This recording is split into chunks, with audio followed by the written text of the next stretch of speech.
We are back in Crown Hill Cemetery, going to hunt down some cemetery symbolism. Cemetery symbolism can be flowers, could be a draped veil over an urn, it could be a bird, it could be a simple as a palm frond. And one of the first ones we're actually coming up to is a veil on an urn. They would call these a cremation urn, and the veil on the urn, depending on what you read, is the thin veil between life and death. Sometimes you will also find these veils draped over sarcophagus style entombments. Sometimes they will also use a flag as a symbol for the veil.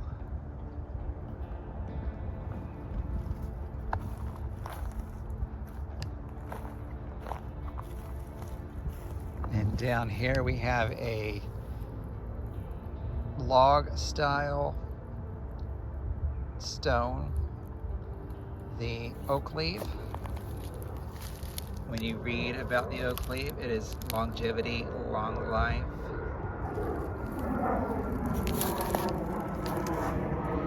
In the older part of Crown Hill, I think you'll find more of the symbolism than you will any other places. Here we have what can be thought of as the Book of Life or Bible. This one actually has one on this side and one on this side. And in this area of Crown Hill, we have tree stumps. Most, but not all tree stumps were erected by an organization that was an insurance company called the Woodsmen of the World. The Woodsmen of the World, as part of your benefit, when you passed away, you would get a tombstone in the shape of a tree trunk. Now, depending on what things you read, they say a tree trunk with cut off branches is a life cut short. Some people think that just could be the way it's done. Next to that, we have a broken piece that was a cross that has an anchor on the front of it. If you can see the anchor on the front in the moss, part of it's been broken off also. An anchor was thought to be safety. It could also be your anchor could be also be Christ.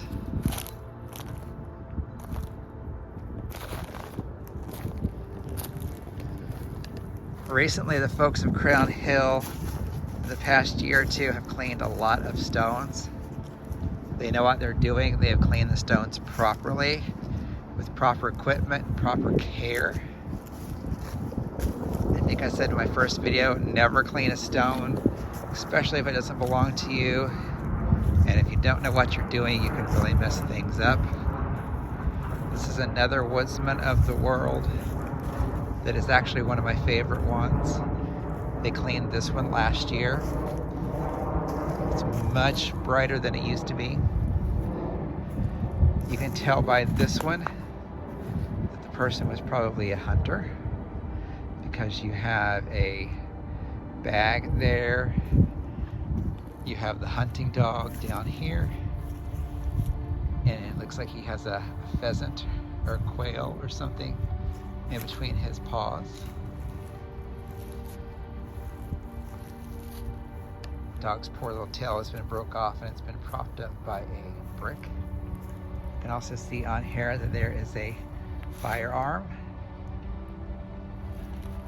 And you can tell that this tree also has oak leaves, a branch that's broken to note possibly a life cut short. And it also has ivy at the bottom. Ivy is to note long life.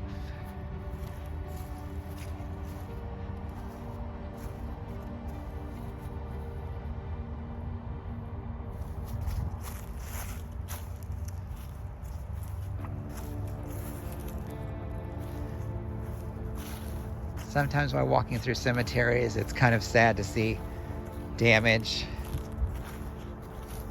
I think this is a stone that has obviously been knocked over, fallen over for some reason, that needs to be straightened back up and on a good base.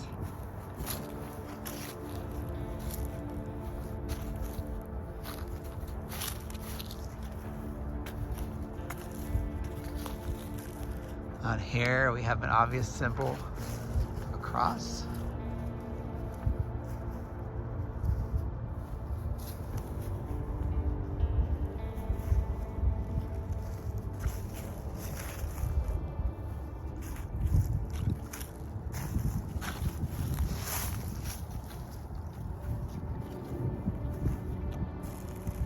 And we also have another anchor over here. This one has a dove on it. Dove symbolizes peace, love. There was a book, one of the first published books in, I think 1909, about the symbolism of flowers.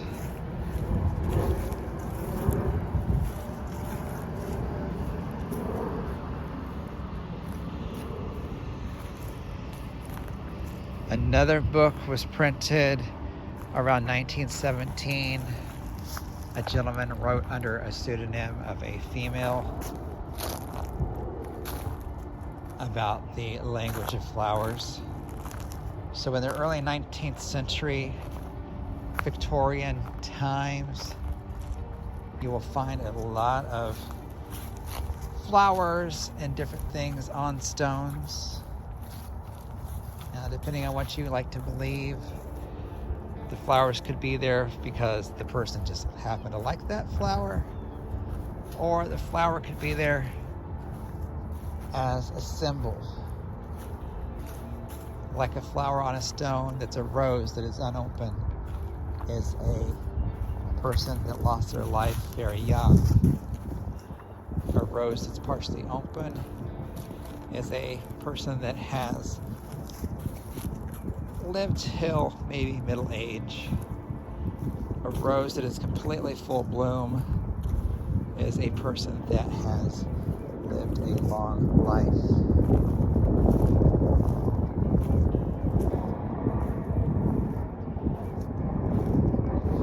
We're actually coming up on the area where my spouse and I have a plot. Nothing on it yet. That's going to be a few more years before anything is paid for to build.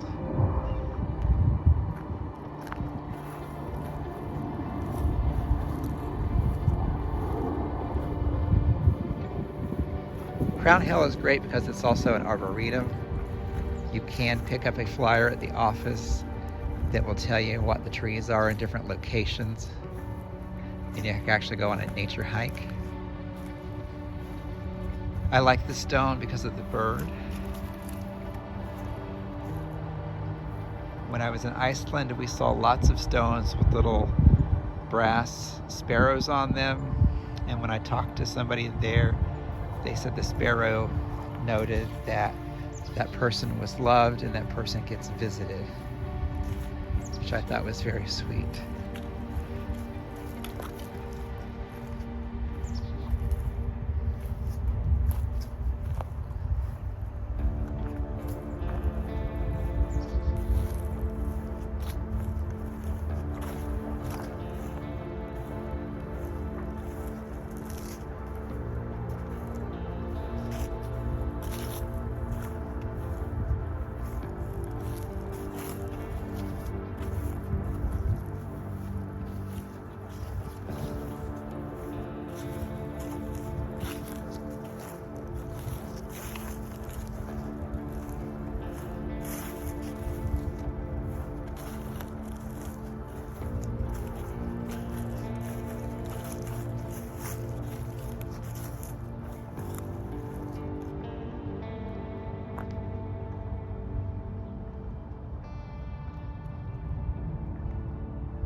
another woodsman of the world over here.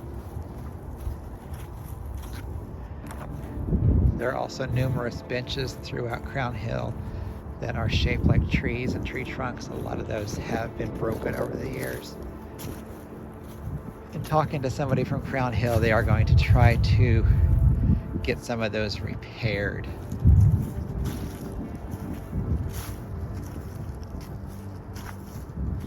Different styles come and go over the years. Whether they're flat stones on the ground, upright stones. I am a big fan of the upright stones. I think the stones that are on the ground have a high chance of getting covered up, sunken in further, hit with lawnmowers, covered up with leaves and debris.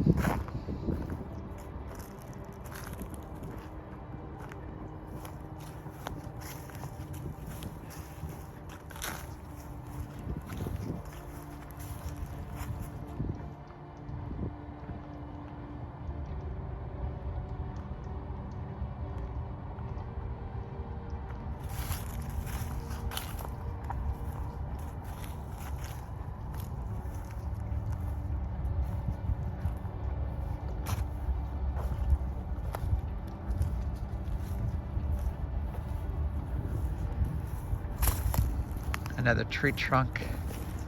This one would be a couple. And there is calla lilies, as well as ivy, and lily of the valley down in the corner on this one.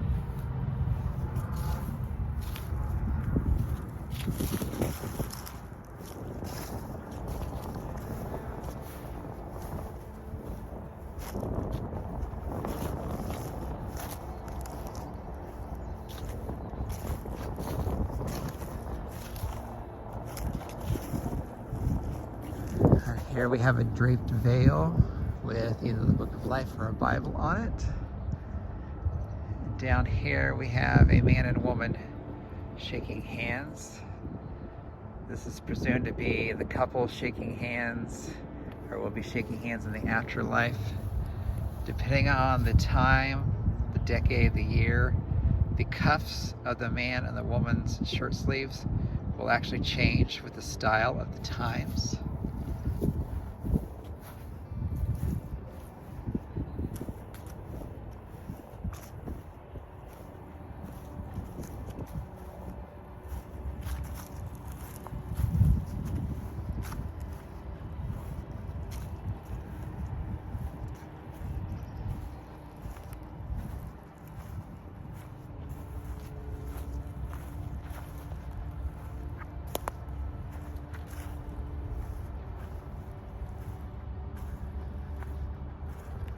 This person, I would assume, was in the war, one of the wars, because of the cannonballs, the eagle.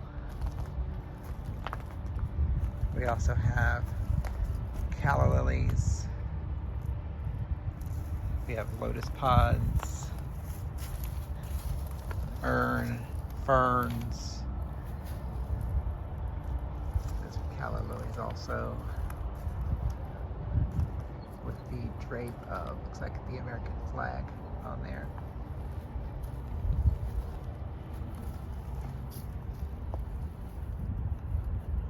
And it was interesting, they used to put the person's name like Elizabeth, the wife of Uriah Lane, loved by all who knew her.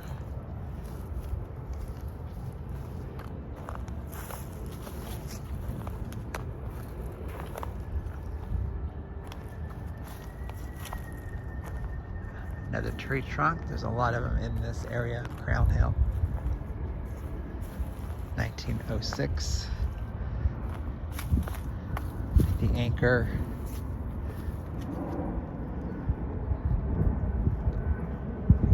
Oak leaves, oak branch. Even the last name is done in branches. We also have ferns at the bottom. Ivy climbing up the top with the dove.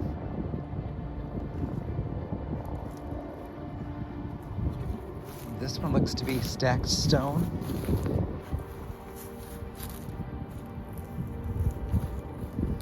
Also with the dove on top and an anchor. And also covered in ivy.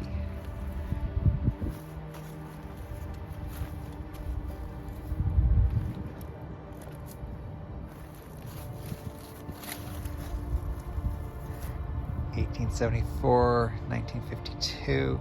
That was quite a long life for Harry. Definitely in the right years after the Language of Flowers was published multiple times.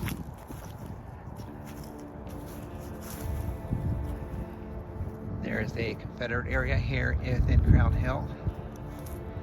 Sadly, a couple years ago it was vandalized, but they were able to clean it up, and now there are various cameras out here keeping an eye on this area. It's sad that anybody would do that to anyone's grave.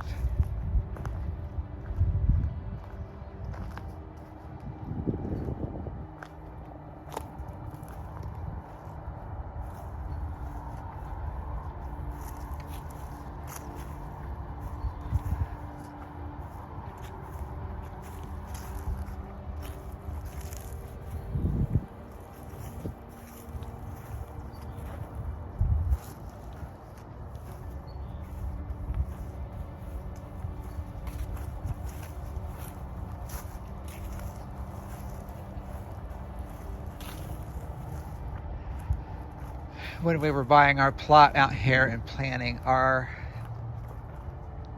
funeral and what was going to happen, we were told by representatives of Crown Hill that there is still enough burial space out here for approximately 500 years of burial. There's lots and lots of land. It still doesn't have any graves on it yet. Lots of land that still has trees.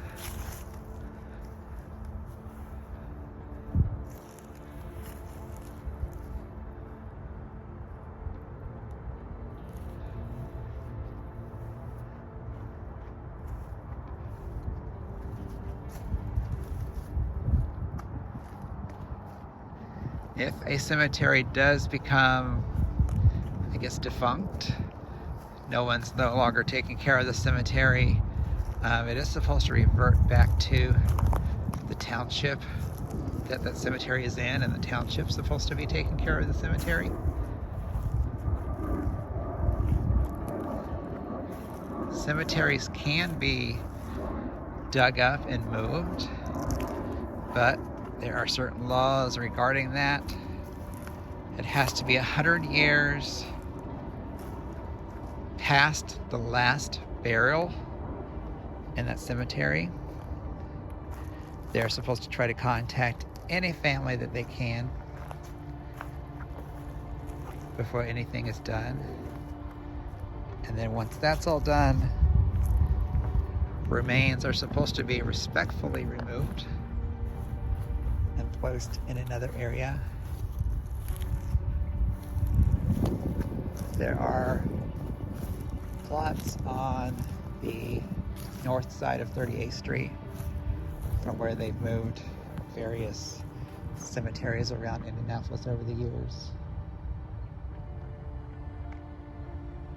I know right now they have recently found bodies in an area where I think a sports complex was going to be built. And thankfully there's been a small halt to that while they do a little more research on who was buried there, and hopefully the removal of the remains done in a respectable manner.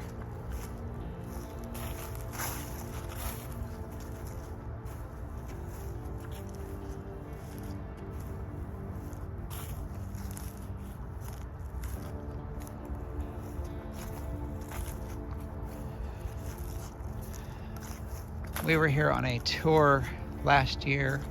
We got to tour the inside of a few of the mausoleums, and there were people in the tour that were freaked out, superstitious about walking over graves. And our tour guide told us even looking at a stone, such as, let's look at Anthony's stone. I might be standing where he's buried. He might be buried up there. If the stone has moved or slid, he could be buried over here. So no matter where you walk in a cemetery in this size, you don't know if you're walking over where the actual burial was or not. There's some more symbolism with a bunch of wheat.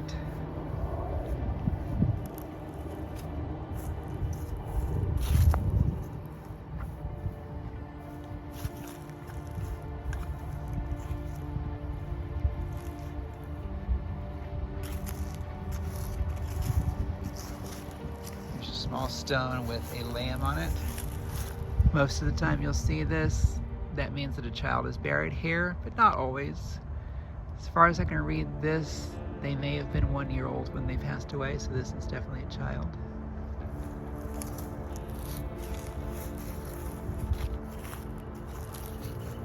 And over here it's hard to see, but this is a hand pointing up to the heavens.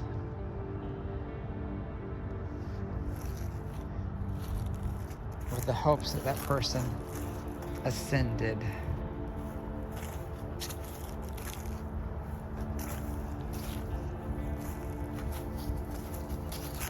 Cemeteries like this have a really great mix of old and new.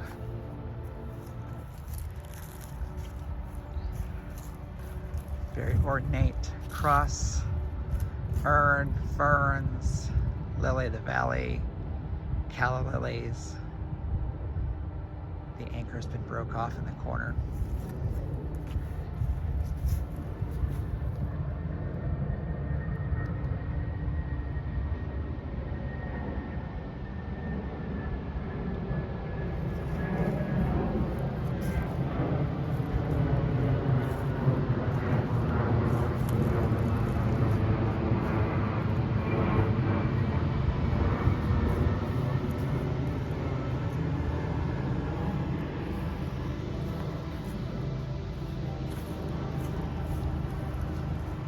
Nice bouquet of roses and lilies.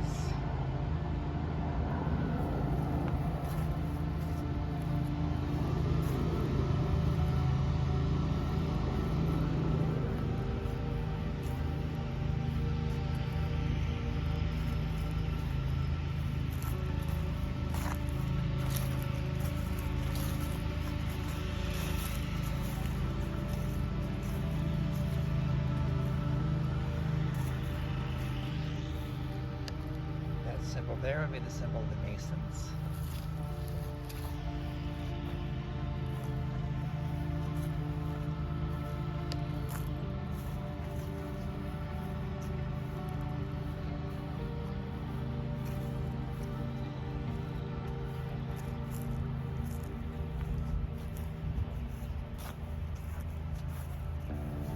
One of the benches is still here. Its back has fallen off, broken in half.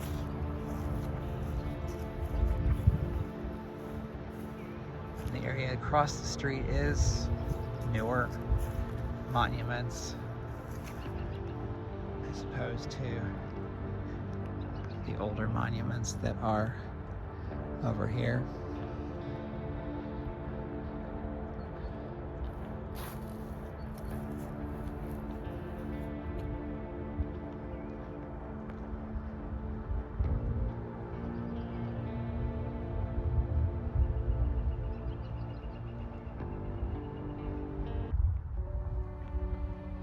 I make it a point when we go on vacation anywhere to hunt down cemeteries so I can see how people treat their deceased in different countries, different states, different areas. So one of the most beautiful cemeteries I was in Greenland. The white crosses, that's the photo that starts out my videos. Everything was covered in wildflowers. It was just absolutely gorgeous. I've only had a really odd feeling in one cemetery, and that was a cemetery in Nashville. It was a really old cemetery. All the stones were all almost the same gray color. It just felt really, really sad. And I don't think cemeteries are necessarily sad. I think cemeteries are a place full of history, a place full of art.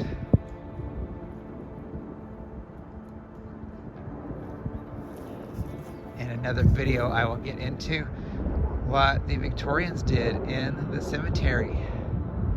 Some people would be surprised, some people would be shocked. That would be for another video.